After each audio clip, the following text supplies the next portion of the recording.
Hi everyone, welcome to Gehl Farms. It's a beautiful day here out on the farm today, especially with last week's weather. It was 20 below or colder last week. So this week with temperatures in the 30s, it's pretty nice to be outside. Anyways, in today's video we're going to grind some corn. It's going to be a little unique because we're grinding some cob corn, as you can see behind me. So enjoy the video.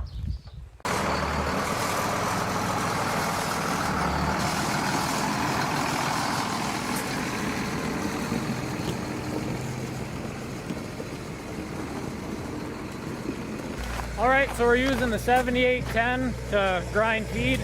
Typically we use the 7405, but that's getting used right now for other stuff.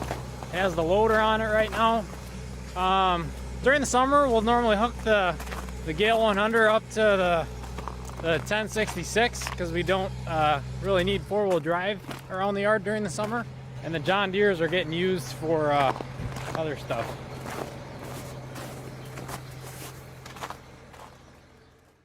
There's a lever you can kick out so that the grinder doesn't run just a mixing part.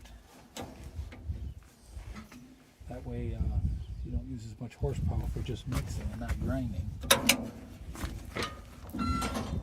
Kick it back in.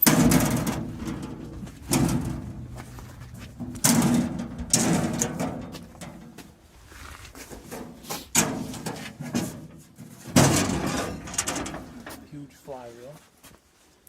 So that takes the blunt out of it more.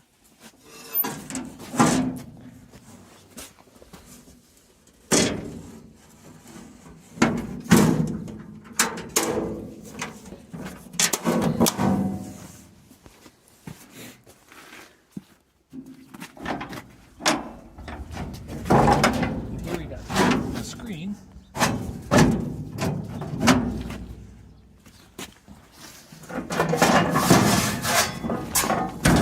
That different size holes. Some are a little smaller, a little bit bigger, a little smaller yet for like pig or chicken feed, depending on what you're grinding.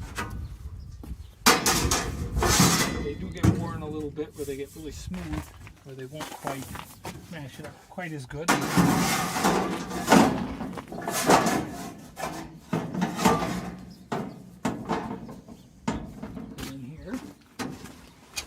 This is what they call a hammer mill, and you got these little pieces fly. So when the cobs go in, they hit these, and that's centrifugal force keeps them straight out. And you can see the nicks in them. That's maybe like a nut or a bolt or some foreign object happen to be in there, and you can hear it rattling. Now on the other side, they got a magnet that hopefully catches stuff like that. And the intake auger, you've got variable speed. So you can feed your material with the rate you want.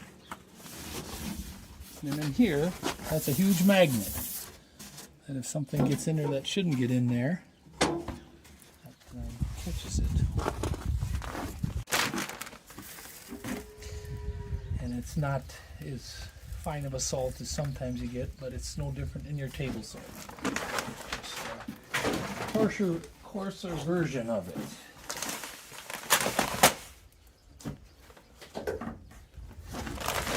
So we add some salt because there is none in the mill right now.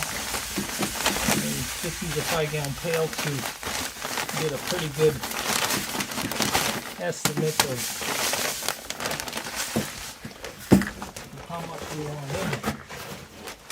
You just pencil it out. So much per cow per day, roughly. It's not an exact science. And then our minerals, we got a bunch of different kinds. You can show the tank here. You know, this one has no salt in, so this is the one we use for a mix. Some of them have salt in, those are free-fix.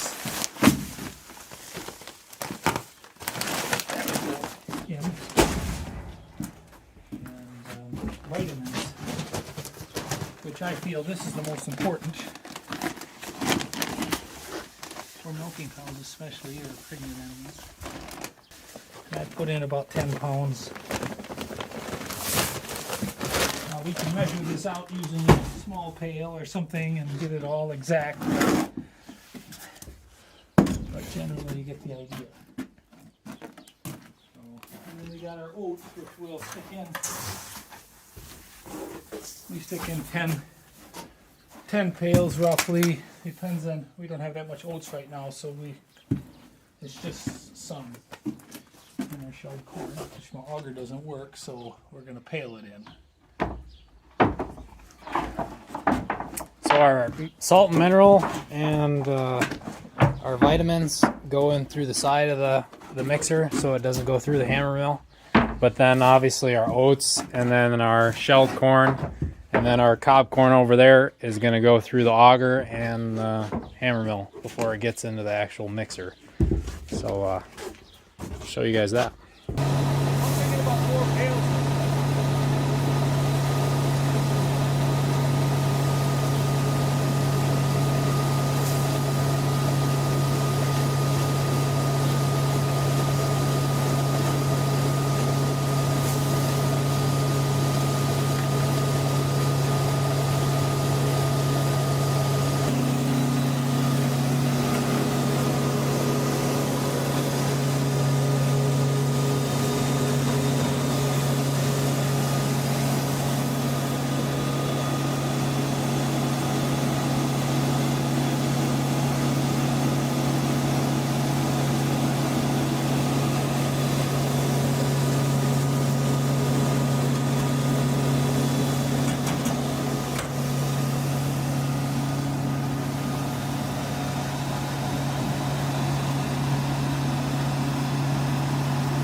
your bin is built like a gravity box out of wood and angle iron. And I designed this to fill my wheelbarrow. So about 85% to 90% will flow out all by itself. And there's like a ledge up there around the bin that holds about enough for a day and a half. So it gives me a warning that we need to grind within a day and a half. I might have to go up there with a shovel and poke it down. But so I grew up with cob corn. That's all we've ever known. Back in the 70s and 80s, that's what everybody had. And the thing we like about cob corn is it's dry feed. The cob goes in with it, which is it adds fiber. It's a lot more healthier for the cows. They don't. You're less likely to have a stomach problem if something would overeat some. And the other thing is, like we just did, that batch will last me about 9 days, depending on how many cows I milk at the time, but between 7 and 9 days. So for instance, if we'd like to go away for a while or we got bad weather coming in, we can jump ahead and grind it because it's dry, it will keep, not like silage feeds. You can only dump so much out at a time there. So there's an advantage. This mixer was probably new in, I'm gonna guess, around 1980 to 85, right in there. It was bought off an auction, almost like brand new. We've been here for 30 years already grinding with this. I did turn the hammers around once, replaced the screen, just typical wear parts, but these are pretty hardy. The big thing is with them is only put corn or feed stuff in them. If no piece of iron breaks loose, it usually holds up forever. It probably takes about, a good tractor is about 70-80 horse to run it efficiently. It actually, even a straight M, which is maybe only 40 horse, will run it. You just feed it in slower because you have variable speed. Years ago when I was a boy, we used to have to load that up on a pickup truck, haul it into the feed mill, and then they would run it through the mixer and grinder and put it back in gunny sacks and haul it all the way back home. And knowing a small tractor can run it like that, it becomes very efficient that way. The other alternative would be to get a harvester silo or some sort of trench, and all the expenses that go along with that. Combine for shelling, it goes on and on.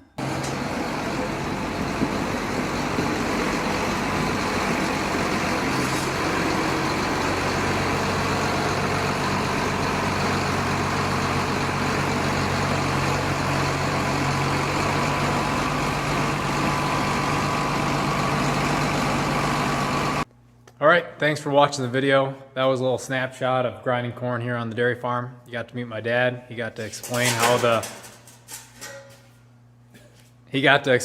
mixer works, a little bit about why he does it and how long he's been doing it. Make sure to like and subscribe. Make sure to check out our other videos. Thanks for watching.